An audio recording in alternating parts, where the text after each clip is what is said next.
Good morning, everybody. Let's grab that cup of coffee or tea and welcome to the morning after presented by the Eagleton Institute of Politics at Rutgers University. I see we still have some attendees piling in for such a, if you want to say a niche election in terms of who was at the top of the ballot. We have a full crowd in here today.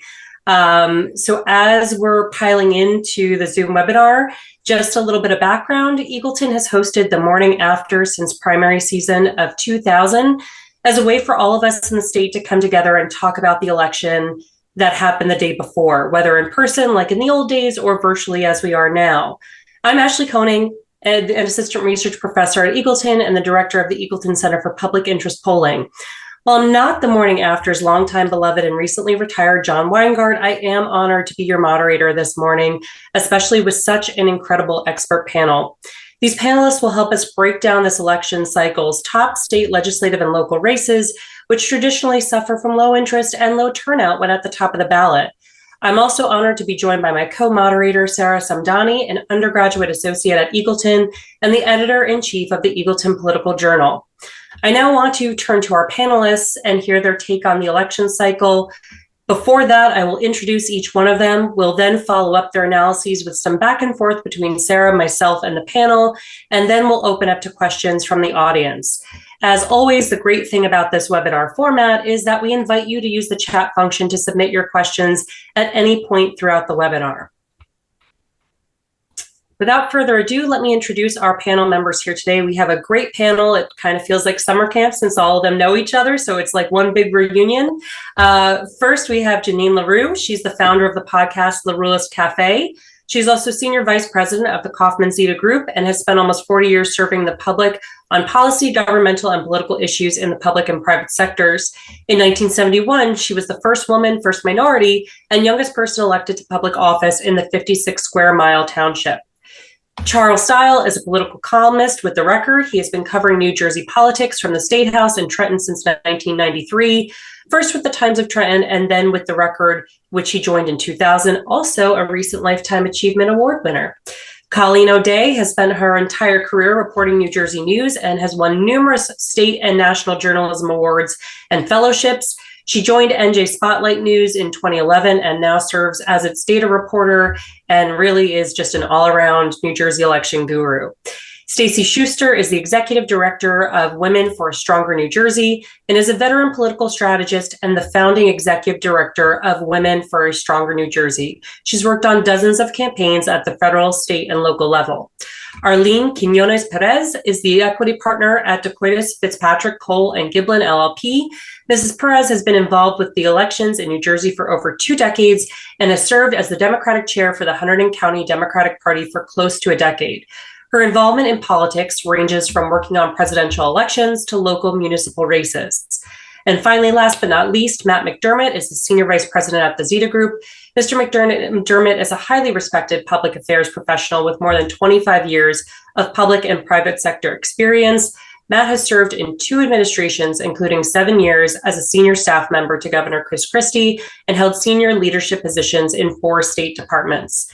Now it's time to hear all of their analyses, which I know I'm also incredibly excited to hear. Jeannine, I'm going to throw it to you first. Give us your elevator pitch of what happened last night.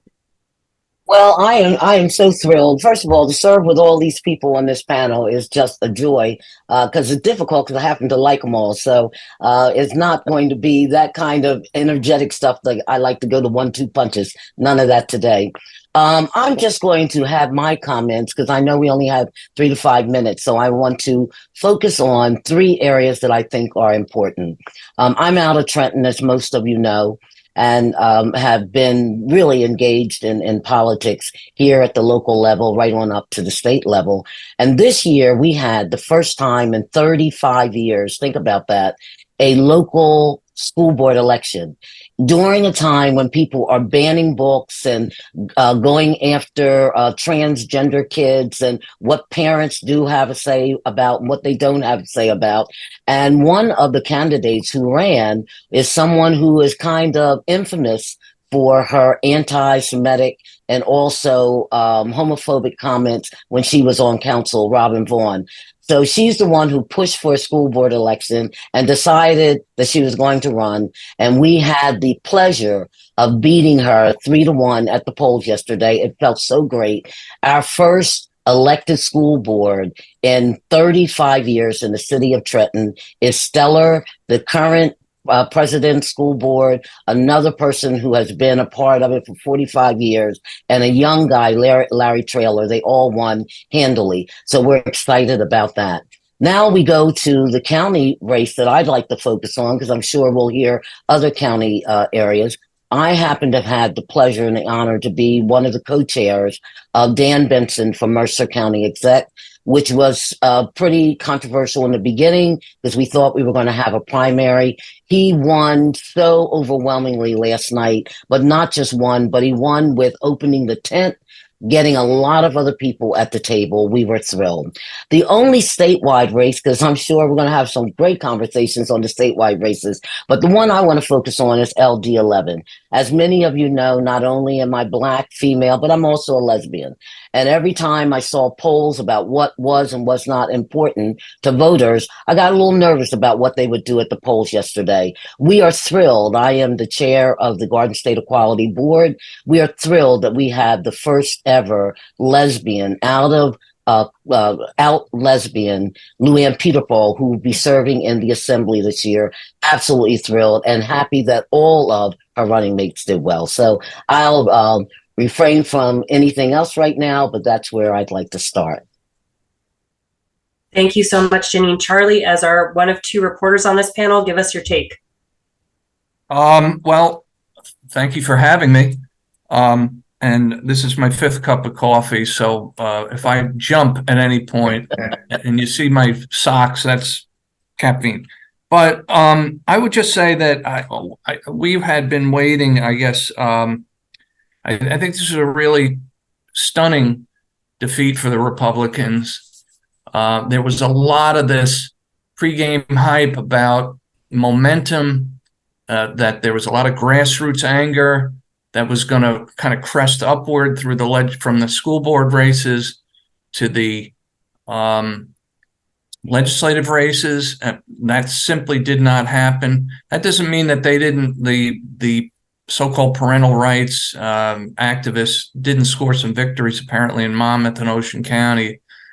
But in terms of this kind of swallowing up the Republican Party, it just simply didn't happen. And I think the Republicans were sort of falsely hanging on to this confidence that came from 2021 when there was a backlash. They picked up 7 seats, and I think there was a lot of post-pandemic anger that they tapped and utilized to propel those victories.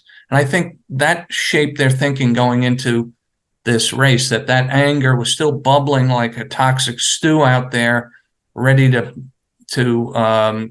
spill into this race. Anger at wind farms, anger at parental rights, anger over electric vehicles, you name it, and that this would somehow, continue the momentum and bring them closer to a majority control. And they ended up, as you know, the results sort of speak for themselves. And I think at the end of the day, what they didn't have also is that they didn't have a coherent message about the future, or vision of how they're going to govern, other than, Senator Tony Bucco did talk to me about, and others about, maybe if the Republicans close the gap in the majorities, that the state would, negotiate with the Democrats more to the center, and we'd have more of a centrist vision. But they didn't really lay it out. I think they just ran on fear and anger, hoping that would cover the day. And ultimately, it didn't attract enough voters, may have repelled some, and it didn't compensate for their operational disadvantages, which I'm sure we'll talk about. That's my little spiel. That was great. Thanks, Charlie. Colleen, I feel like I saw you just hours ago. Just hours ago, Ashley. Just hours ago, one sleep away. Give us your take. Yeah, and I want to thank you for having me. I want to compliment Ashley. I think the Eagleton poll that came out just on the eve of this election really kind of maybe helped to center us because we did see all summer, it seemed like the Republicans were hammering the Democrats, and the Democrats just said nothing on the Right. gas stoves, parental rights, all of these issues. And Ashley reminded us, it's the economy, stupid. It's fiscal issues, right? That's really what it's all about. And we certainly, I think, saw that in the results last night. I'm just looking at the key races that we were looking at. I mean, Vin Gopal won by 11,000 votes. You know, this was supposed to be the closest race in the state, we all thought. John Berzicelli won back in the third by 4,000 votes. Now, the assembly races there are pretty close. They're still under 1,000, expecting there might be a recount. But if there are more vote by mails coming in, and there may be, those would tend to swing kind of Democratic. So I would think that the Democrats have that. 7,000 for Zwicker and 5,000 for Moriarty. So, you know, I'm not sure what we were all wringing our hands over and wondering what's going to happen. Certainly it was not the Republicans' night as we expected. And I would love to hear what Matt's going to say about that. I think that, and I want to hear what Ashley has to say about this too. My take, I know Charlie has talked about this COVID backlash, but I've been wondering in terms of what we saw in 2021, if there wasn't an anti-Trump kind of vote that came out, particularly down in South Jersey in the third. Remember in 2018, we had all of those, women coming out. We think it was women, but folks coming out, and that was what drew in our 11 Democrats to Congress, and that was the anti-Trump vote. So here, I just wonder if part of 21 was a anti-Biden vote, a Trump lost vote. So I'm going to come out and vote, and those folks were not motivated. There also was not the governor's race.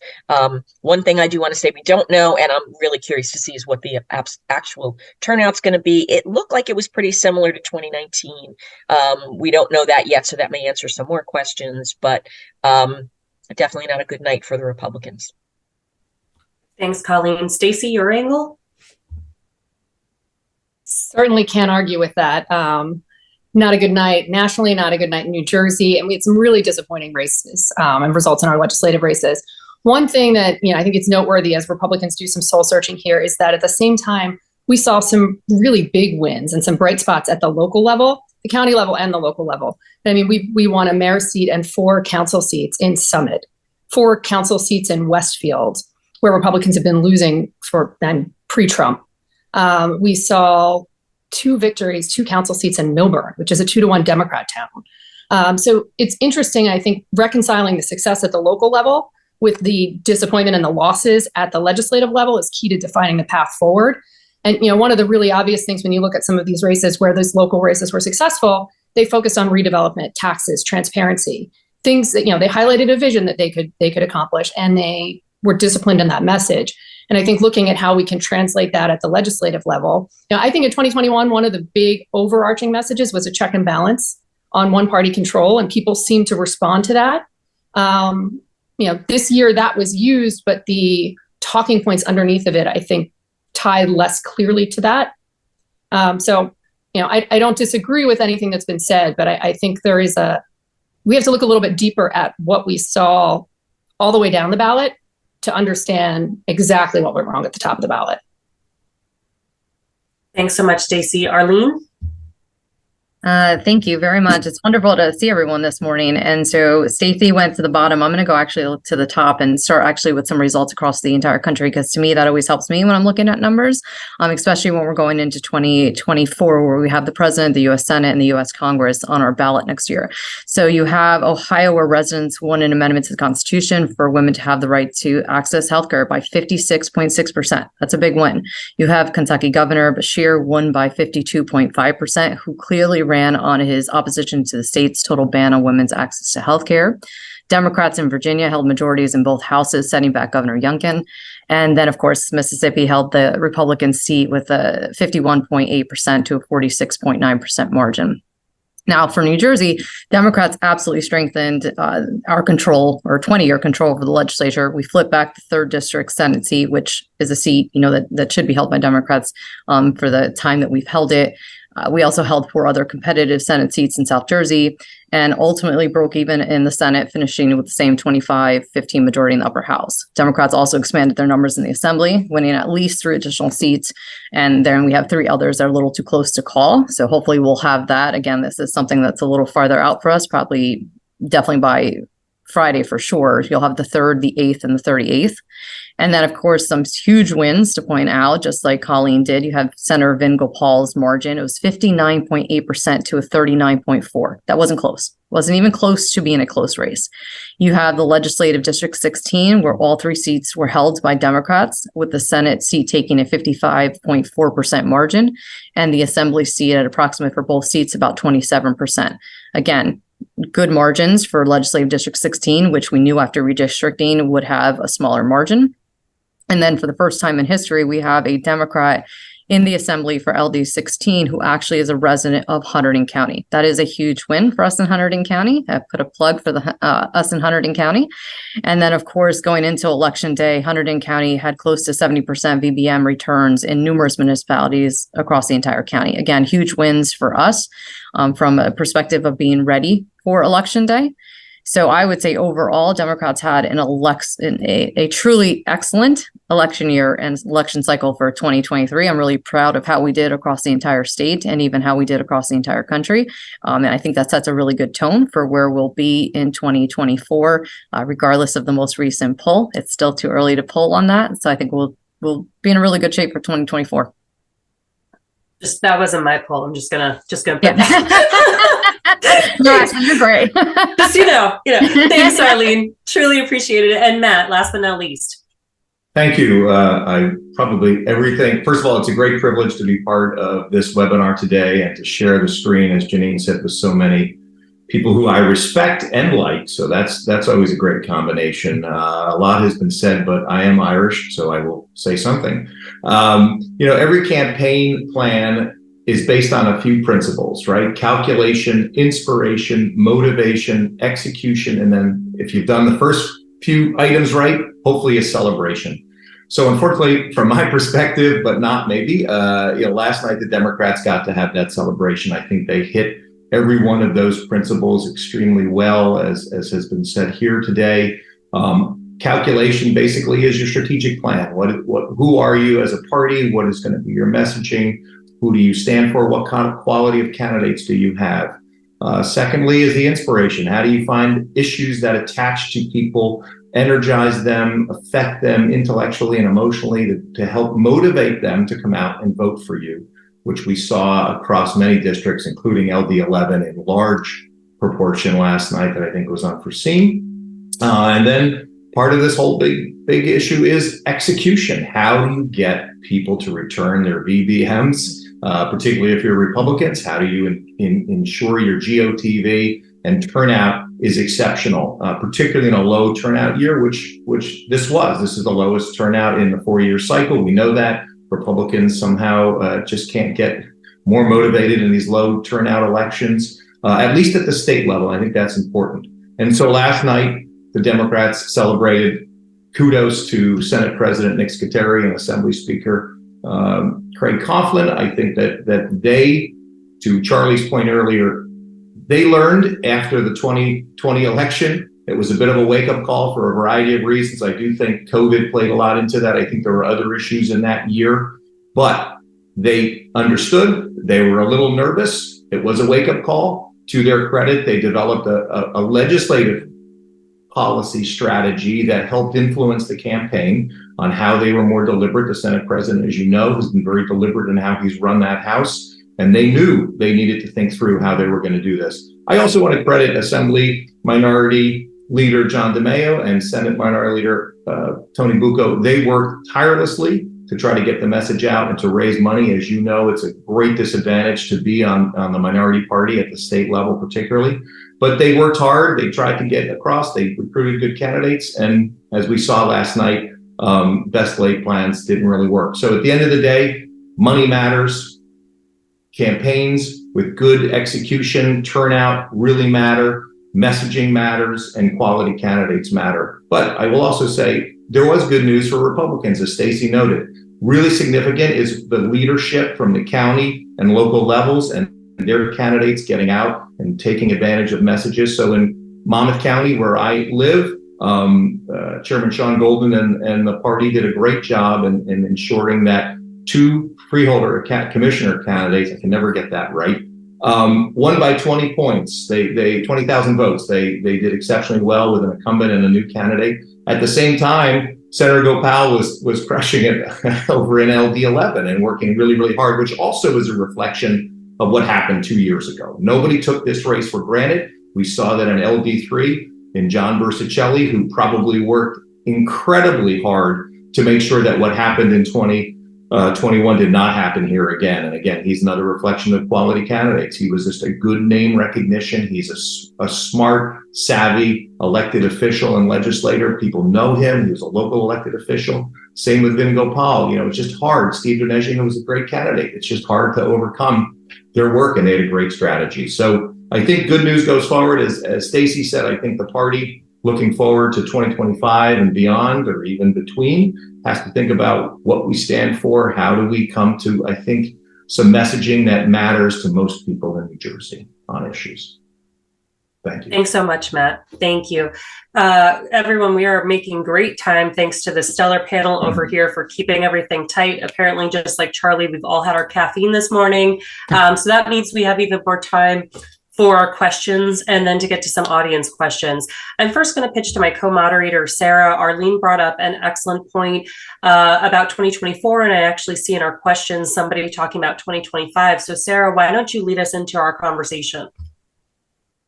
Thank you, Ashley. Just to echo you, thank you so much, everyone, for being here. It's been wonderful hearing from all of you. So my question for all of you is, considering the dynamics and results of these recent New Jersey elections, how do you think that the outcomes might either foreshadow or influence the political landscape leading up to the 2024 and 2025 elections, both in the state and just on a broader national level? I'll start. I think Matt said something key, and it was that you have good candidates. And so that and reaching out and actually touching base with voters. And so we do already know in some polling, I truly do believe, because we've seen it over and over again, if candidates continue to reach out to minority groups late in election cycles, like this Latino community or the Black community or Asian community, it will be too late. And so my theory when you're a candidate is you're a candidate before you're a candidate. You should be making phone calls. You should be touching base with people. You should be talking to voters. That is the only way you will be successful in your races. You can see it with a senator like Vin Gopal. He is excellent at it. He always does that, regardless if it's his turn to run or not. And so when you do that type of touching base with different minority groups or just constituents as a whole, you will absolutely be more successful. And hopefully we continue as a party to adapt that strategy, certainly moving forward as well. Jeannine? Yeah, I co-sign everything Arlene has said. And I think there may be a couple of elephants in the room as well, as far as the upcoming elections in 24 and 25. One is the dynamics because of the Menendez indictments. That probably has changed a lot of the landscape of what we might see next year as it relates to the U.S. Senate race. So we don't know yet how, if the First Lady does step out and then announce that she's running for U.S. Senate, that could be a game changer in a lot of ways. And it also then, because of Andy Kim, it is going to create another opportunity for a congressional race. So I'm going to be watching that. For 2025, I have to tell you, I've never seen candidates officially announcing so far in advance that they're running for governor. Is giving me a headache, and I don't even know if it's a good thing. The way politics is, things change in 48 hours. So we have now another candidate scheduled to announce tomorrow, former Governor McGreevey. We already have at least one candidate who has announced, and others who are definitely going to run. So that's all going to be fascinating. So I think neither the Republicans nor the Democrats can sleep right now because everything is a moving target. And so I'm going to be watching it very, very closely. Anyone else want to chime in about 2024 or 2025 implications? I would just say real quickly, I'm a little hesitant to suggest that the enthusiasm and the results of the Democrats here in New Jersey is going to translate into the same level for Biden next year. This is a Biden state. It's still going to be a blue state, but the electorate in a low turnout election like this tends to be older, whiter, the polls are showing that Biden is struggling with younger voters now, and he's losing ground in the traditional Democratic coalition among Blacks and Latinos. So I think I'm hesitant to say this is a triumphant moment for Biden here in New Jersey. I still think he'll carry the state, but I just think that also that template that was mentioned about nationally as well I'm not so sure yet that this is is going to translate nationally. This Democratic win nationally will translate next year. And how does this set up 2025, or how does this set up 2025 in terms of Governor Murphy's last 2 years working towards 2025? What does this mean? What is the narrative now in the final 2 years? You asking me or just generally? Anybody. Charlie, if you want to get the first crack, go for it. I'm still trying to get my head around that. It's very interesting that Governor Murphy struggled in his first term in negotiating with the South Jersey wing of the party when Senate President Steve Sweeney was at the helm. Then after 2021, it seemed like the South Jersey machinery was in decline. Now it's roaring back with a comeback, except they don't have, Steve Sweeney in the most powerful pulpit, but they have substantial leverage now over the future of Governor Murphy's budget and some senatorial appointments. So I think that dynamic is going to be really interesting to watch. And I don't think it's going to be a cakewalk for Governor Murphy. It wasn't going to be a cakewalk anyway. It was going to be a lame duck cakewalking. It's sort of a contradiction in terms, but I think it's going to be very fascinating to watch. And in throwing into the mix of all this is potential of Tammy Murphy's Senate run. And how does that new power in the South and the governor's power over the budget and other things that the South wants, how is that all going to be leveraged into a potential nomination for the Senate? It's going to be fascinating, actually. Yep, that's a good point. And we would hope that wouldn't be something that happens, but but sure. I mean, if Tammy Murphy is running for the Senate, and obviously Phil is going to want her to have South Jersey support, does that help them to leverage, their votes to get some things for South Jersey? As a lame duck, I mean, he should have some freedom, right? He should have more freedom because he doesn't have to worry about that election again. And one might normally expect for him to get even more progressive or try to, promote some even progressive ideas than he has in the past. But when you've got this, as I said, as Charlie noted, this, potential Tammy Murphy for Senate election, you do have to wonder what that's going to do. I think, if I may, Charlie made a couple good points as to Colleen. I think it'll be interesting. I don't know how this person, yet affects the governor going forward. He will be in his last 2 years. The Senate comes back to start a 4-year term in January, which is significant because they're not for re-election again. Yet the Assembly is in 2 years. And so, I think particularly after the last election 2 years ago, the rate of progressive policymaking may have slowed a bit in the two chambers in the legislature. So I think you're right, Charlie. I think the question becomes, what is the governor looking to accomplish in his last 2 years as part of his legacy? Is it going to be clean energy issues? What is it going to be? Where's the legislature and where's the leadership on that going forward? The role of the South Jersey Democrats now has been essentially reestablished with a couple of big wins, and that was a question mark after the last election.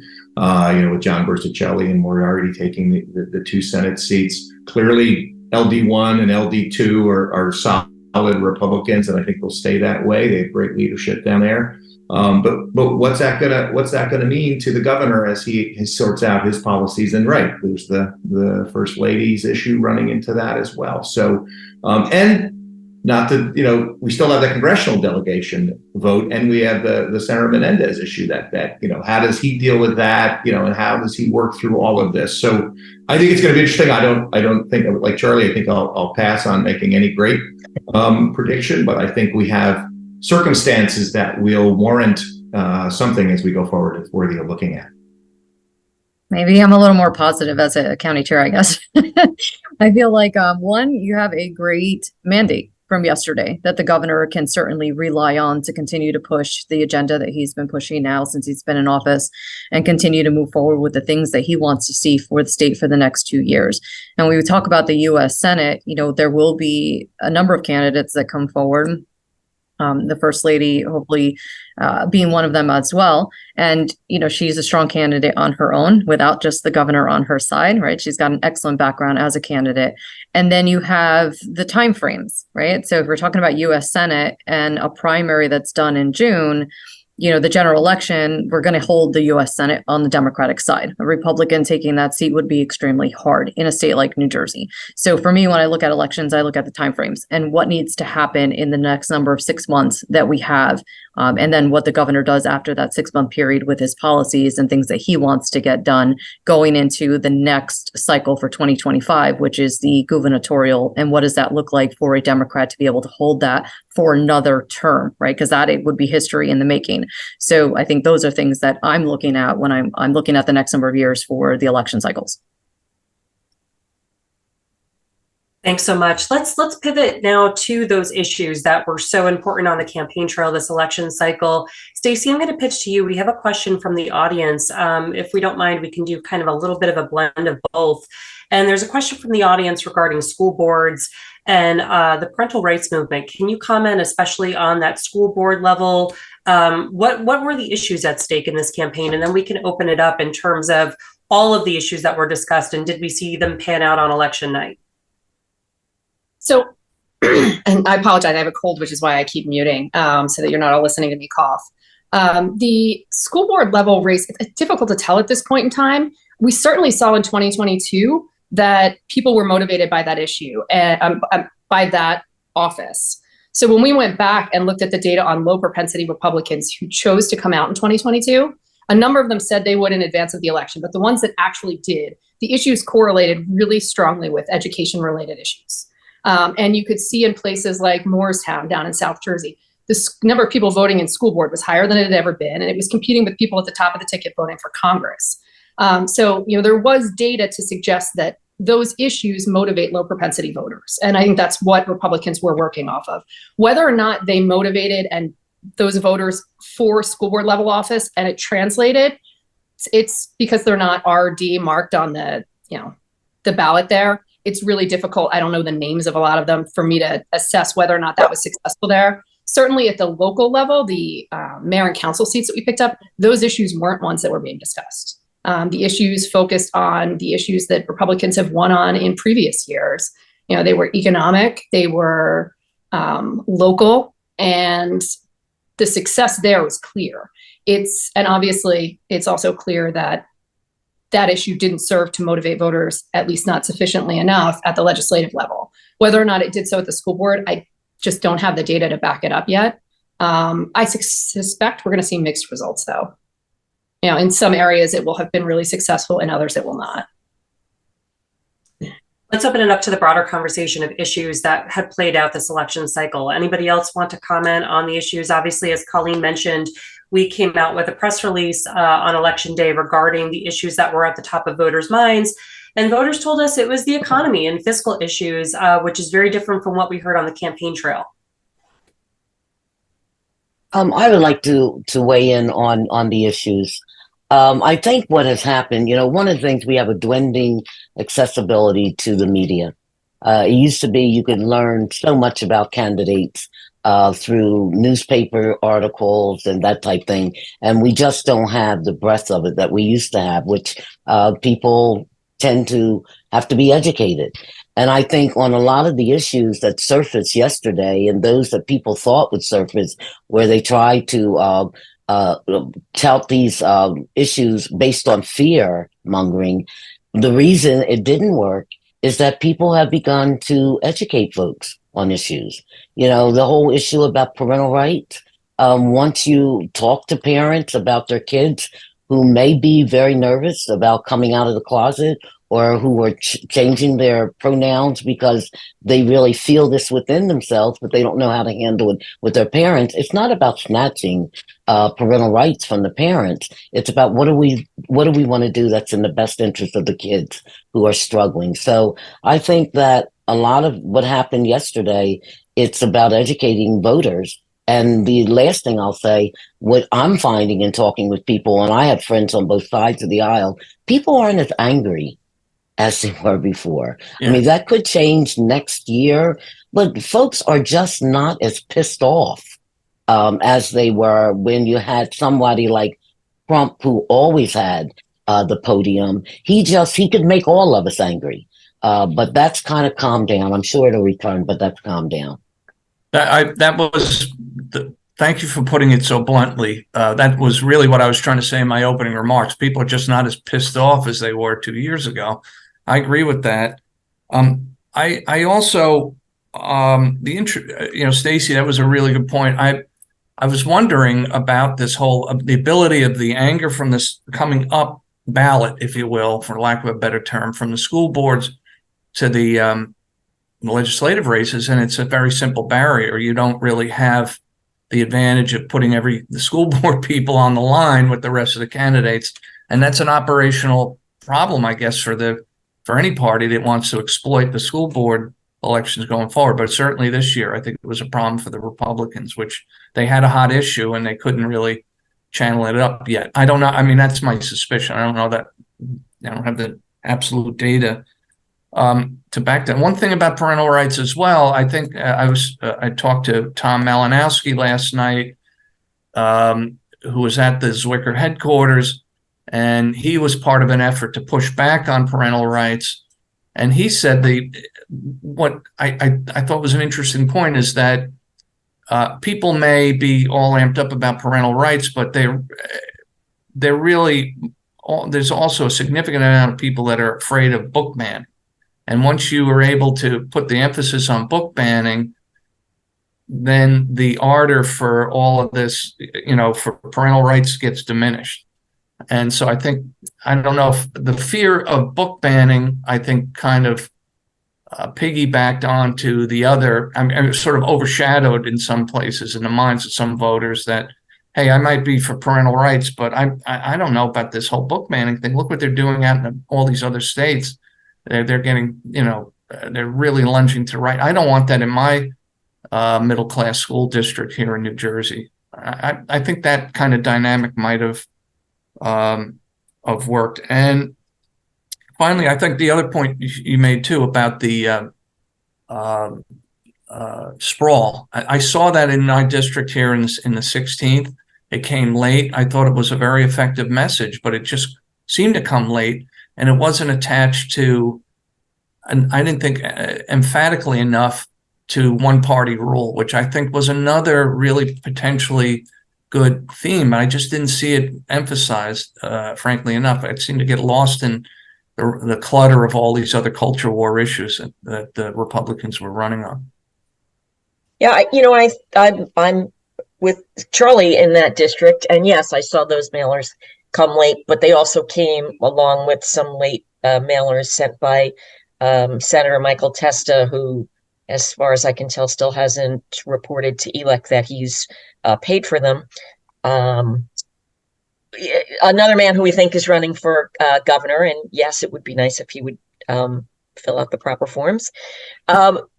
but so you had he had these mailers where you see Andrew Zwicker is his vision of the Jersey Shore is the windmills in the background, and then we had a crime mailer that came out late. So it seemed like there was just a lot of jumbling, like you were being hit by a lot of things. I mean, I wonder, and I guess we need to talk to actual people if folks just don't get those, because we, at least I think Charlie and me as reporters, right, we look at these things and think this looks like an effective mailer.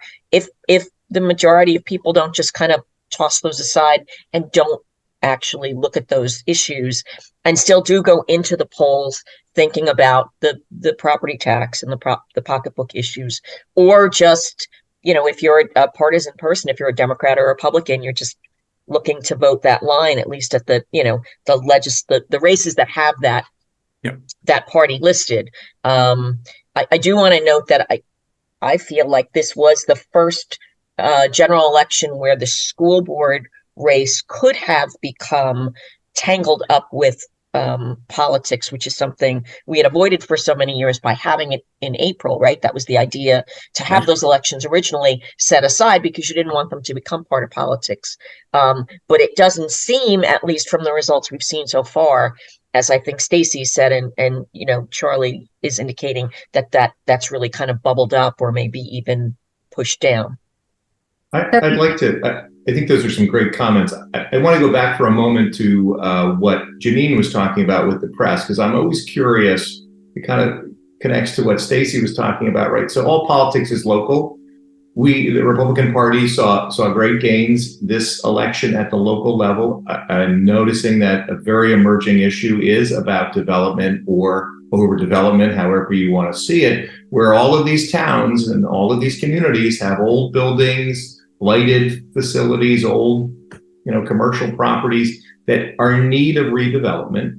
They all need to make some taxable rateables, right? So it's, how do you do that? How do you manage the density issue? How do you manage the population growth that comes with it, a range of issues? But again, I think I'm always curious about what the role or lack of role of a dynamic press is. And this is, a bit of a kudos to our two reporter friends on the thing, but in towns like Summit and Westfield that have strong local media, they have a great couple of newspapers there.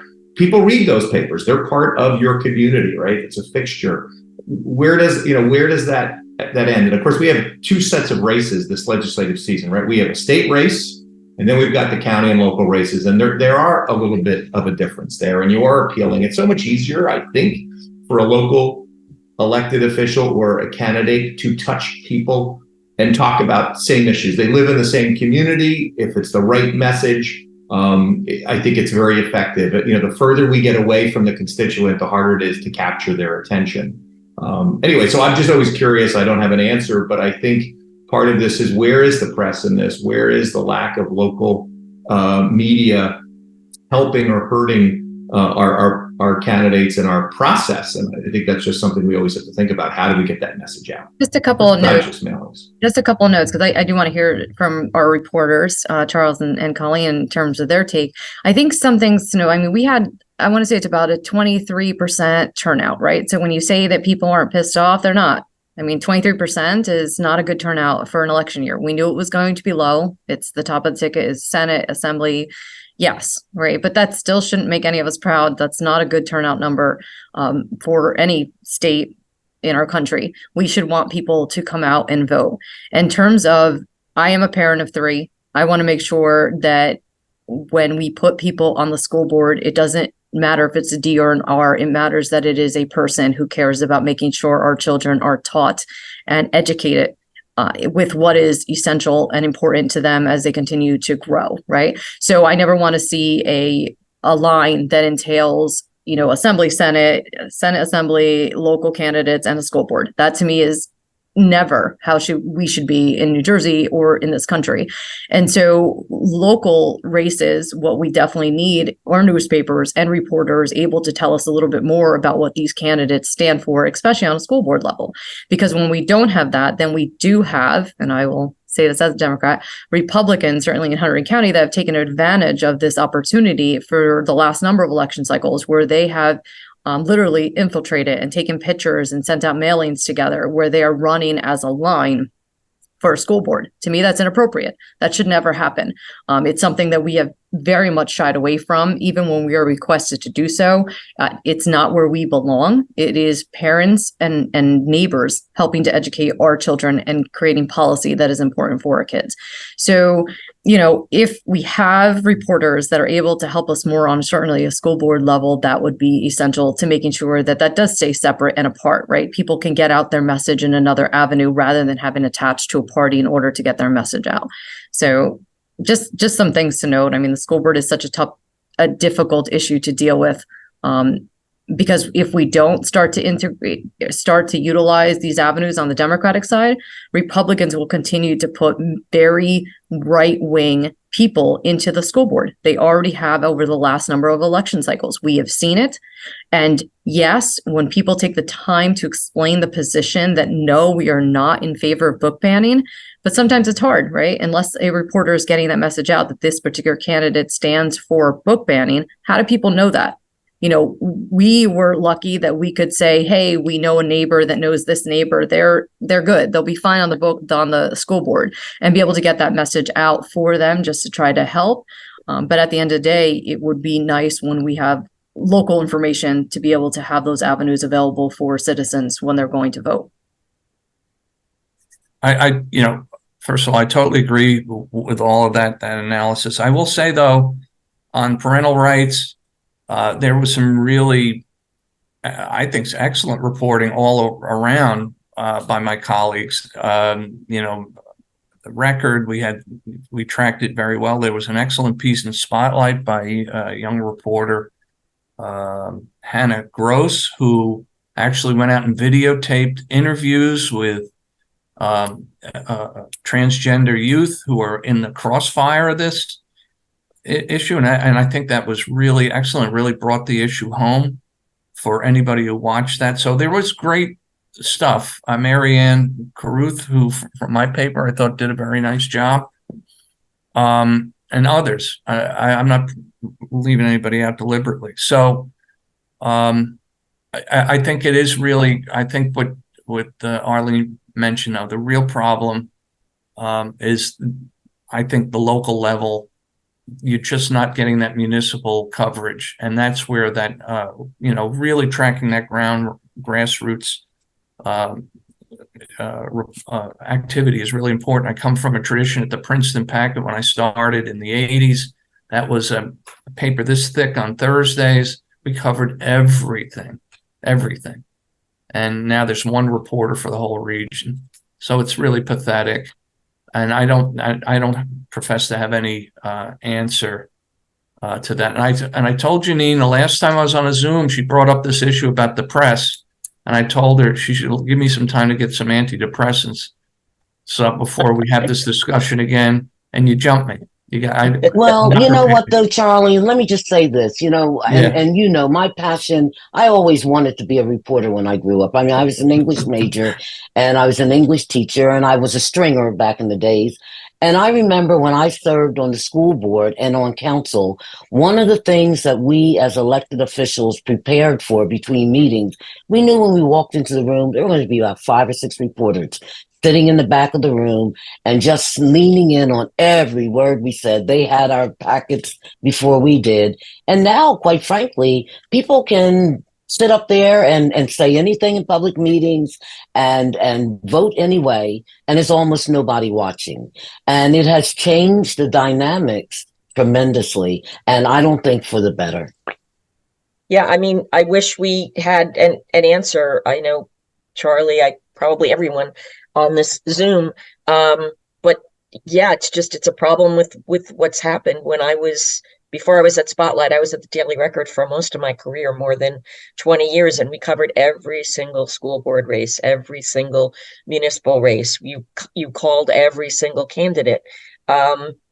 This year, we were part of a project with a number of other outlets across the state and some freelance reporters through the Center for Cooperative Media at Montclair, which is trying to promote hyperlocals and joint projects. And we interviewed, or we tried to give a candidate's questionnaire. This was just at the state level, because getting to the municipalities would be, it should be done, but you'd need really like an army full of reporters. But of the 240 plus candidates running for legislature, only 40% even returned those. So most people didn't, and that's Democrats and Republicans, and incumbents and challengers, didn't think it was necessary to even answer. And that, this is I think if you look at it, it was clearly, very unbiased. It was questions about who you are, tell us about your personal and political background, and then 3 issues questions. And then finally, say what you think the biggest issue. I don't know how you could, offer somebody more of an opportunity to just kind of say your piece. And we only had 40% response. So it's, the whole thing, I think, is problematic, and I'm not sure if we can solve this. I think we would be subject to getting a Nobel Prize or something. I don't know, but it's just it's a hard problem. Any chance we're solving that by 12:15? I also think there's this sense of the people in political establishment feel they don't really need the press anymore. They have these other social media outlets. I haven't checked this, but I understand the Republican candidates in the 11th district didn't even allow reporters in on the victory celebration in Monmouth County last night. To me, that's just an attitude. It's like, we don't need the press. We don't need coverage. We don't have any. We have our own ways of getting the message out. Thank you for showing up. There's a door. I've never heard of such a thing. I've never heard of any candidate not opening their doors on election night to the press. Charles, you hit something key, and it's social media. We should not be relying just on social media for our news on candidates. And that should not be the form, because you see it, especially on local races and on the school board races, we saw a lot of it. Them going back and forth on social media about who supports what, who got what endorsements. Maybe 50% of it's true. The other 50%, who's actually checking, who's verifying, right? We're relying on other neighbors to verify information, which, again, where are they getting it from? So concerning. Social media is absolutely concerning, especially in terms of how much disinformation is being allowed out there and put out there, sometimes purposely, just to dissuade voters from voting, or voting, obviously, for a particular candidate. That's exactly right. By the way, I think the key. We have all these sources of information. What's credible? And I think that's where we go back to the media, back to local media, where we have this sense that it's credible reporting that all the outlets are doing, particularly at the local and state level. And I think that's important, Arlene. It's exactly right. Because who's putting these, remember the old days, there was a blogger? Who was that? That wasn't a reporter necessarily. It was somebody blogging. No disrespect to anybody who does that. Is blogging still a thing? I don't know. But I think you're right. It's about credibility of information as much as it is just information, right? Because now somebody has to sift through all of that. But that's why we rely typically on the trust we have with local journalism. Sarah, why don't you lead us into a question about not just the issues, but also some subgroups that could have been important last night, and also, of course, going forward?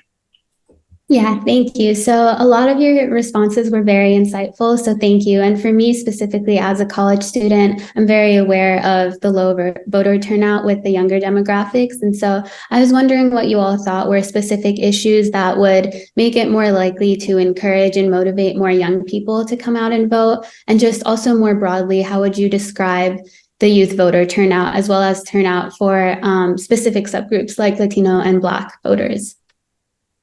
I'd like to No, Jeannine, please. I'm just going to say, I'm just going to do a quick thing on what we did here in Mercer County, which I thought was brilliant. Dan Benson, very early on, said he wanted to open the tent for more people to get engaged in this process. And we set up what we called affinity groups. So we had young people for, we called them Benson backers, and we called them Young People for Benson, Pride for Benson, African Americans.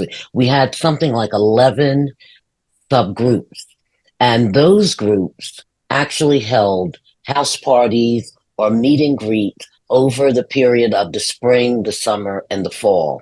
And I have to tell you, even at the victory party last night, it was reflected by who showed up in the room. Lots and lots of young people were there. Lots of people of color. I mean, it just was amazing that process worked.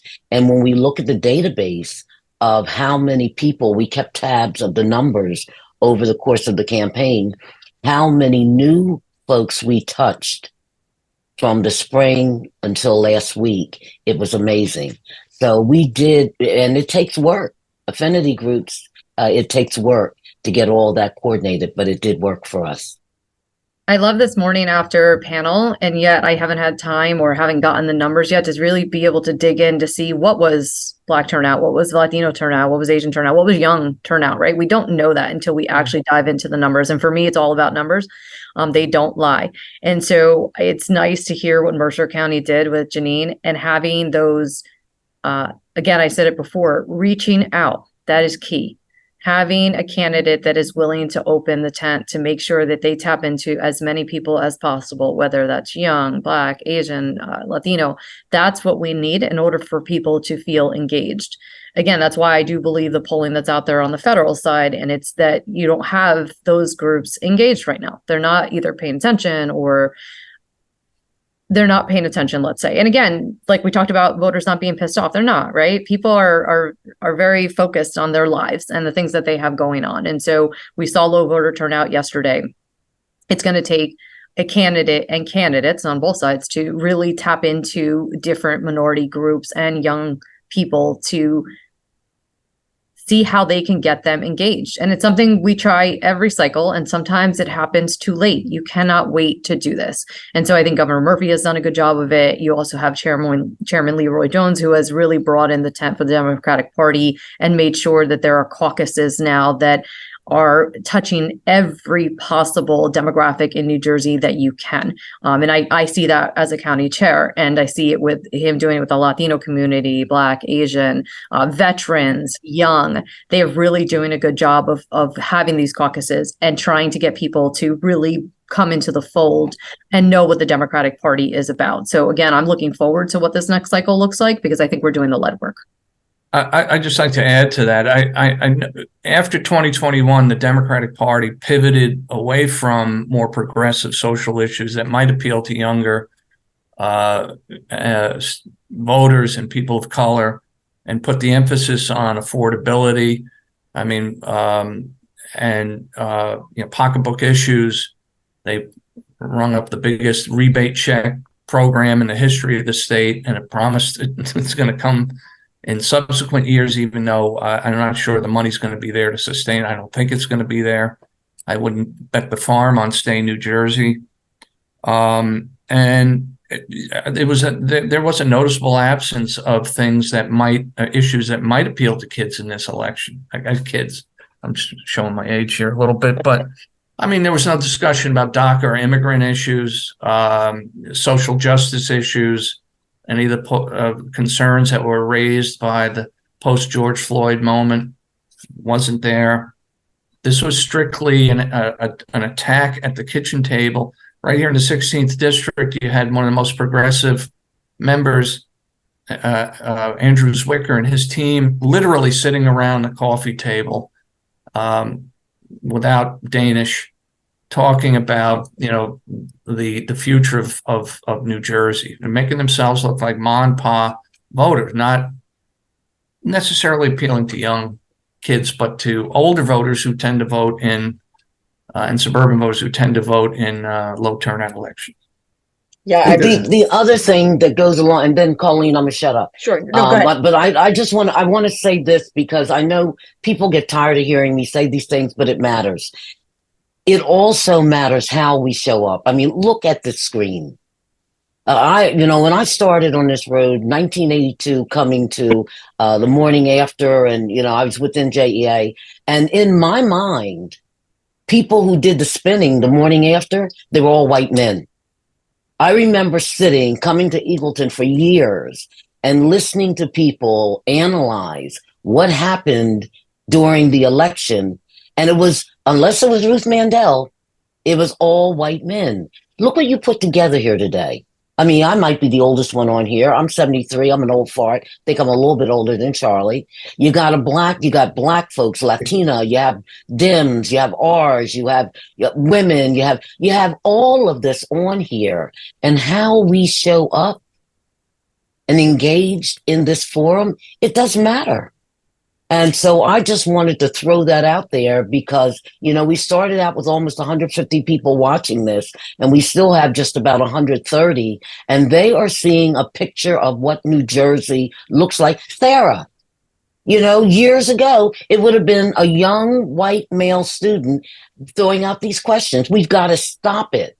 And I love what you've done here today. This is how we change the trajectory of where we're going in this country. If I could just add to that, I think from a candidate perspective, that matters too. And that's part of my organization, Women for a Stronger New Jersey. It is designed to help get a more diverse cadre of candidates in the Republican Party. And we've seen more of that. And it'd be interesting, I think, to go back on this election. Arlene mentioned that the data's not there, and it'll be a while before it really is, solid and able to dig into.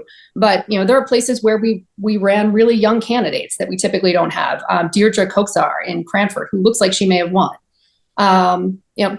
What were people like her more likely to show up in that election? Because I think part of inspiring people is your story relating to theirs or your life experience looking like theirs.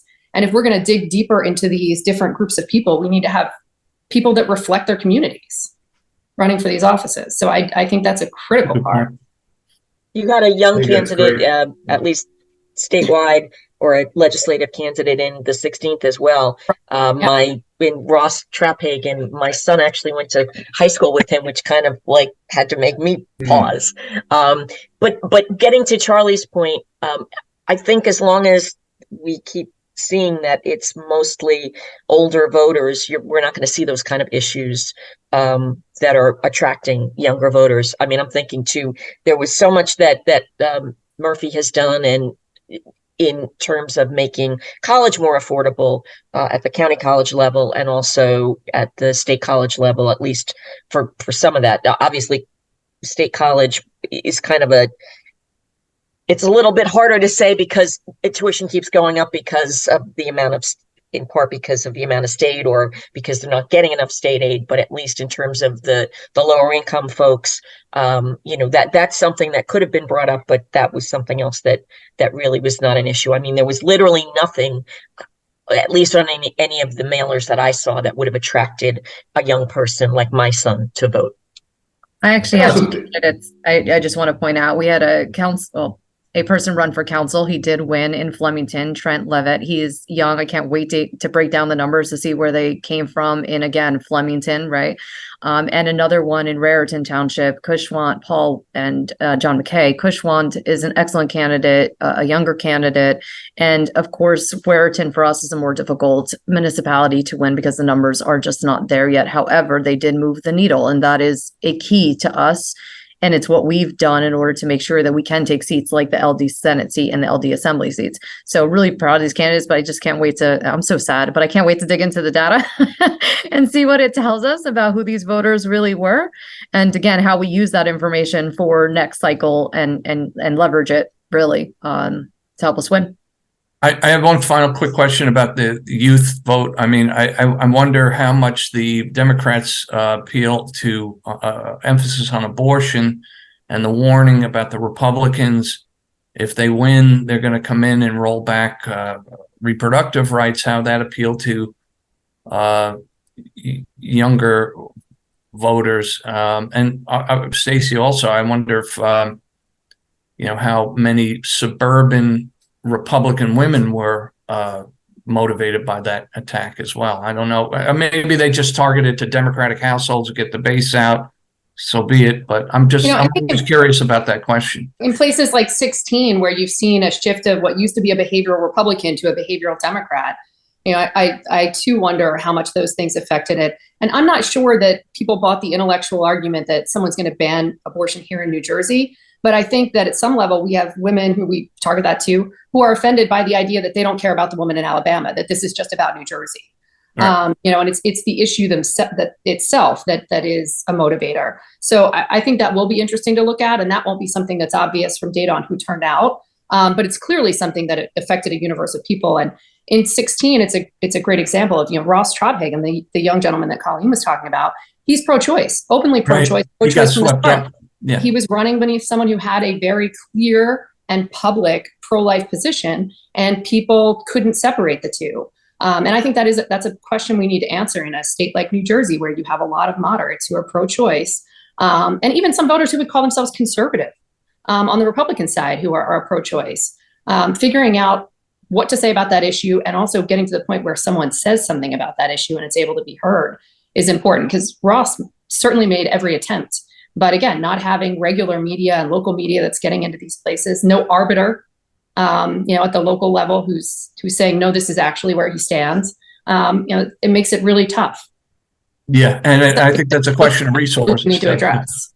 And I would say, listen, Republicans did not do themselves a favor when they decided to do what they did and put someone on the Supreme Court, or a number of people on the Supreme Court, where we knew what they were going to do, right? And so I have little patience for Republicans on this issue, just because I am a woman. I am 42. I refuse to be in a position where my daughter has less rights than I do.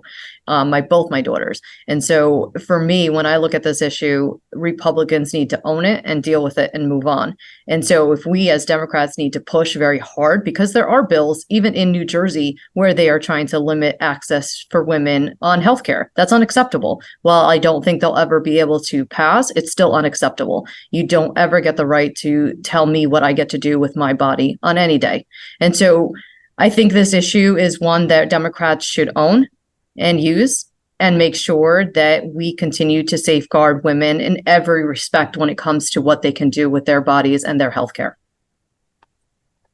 Everybody, I would love to talk for another hour, but we probably all need more caffeine at this point. This has been such a lively conversation. Everybody give me literally a one sentence takeaway. I'll go around, and as we wrap up, Jeannine, I'm going to go with you first. The only thing I'll say is the results that came out of yesterday, don't judge the future based upon those results. Anything can happen moving forward. Very wise, Matt. That's a good one.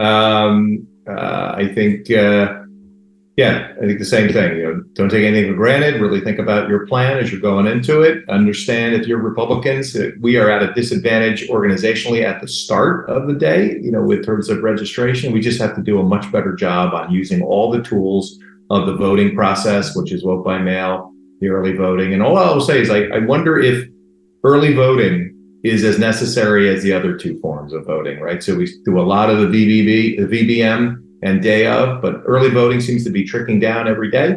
So I'm wondering, for the expense, is it worth the effort? And just really focus on vote by mail and same day. Great points. Colleen. Yeah, that's a very good point. I would say, kind of as Jeannine said,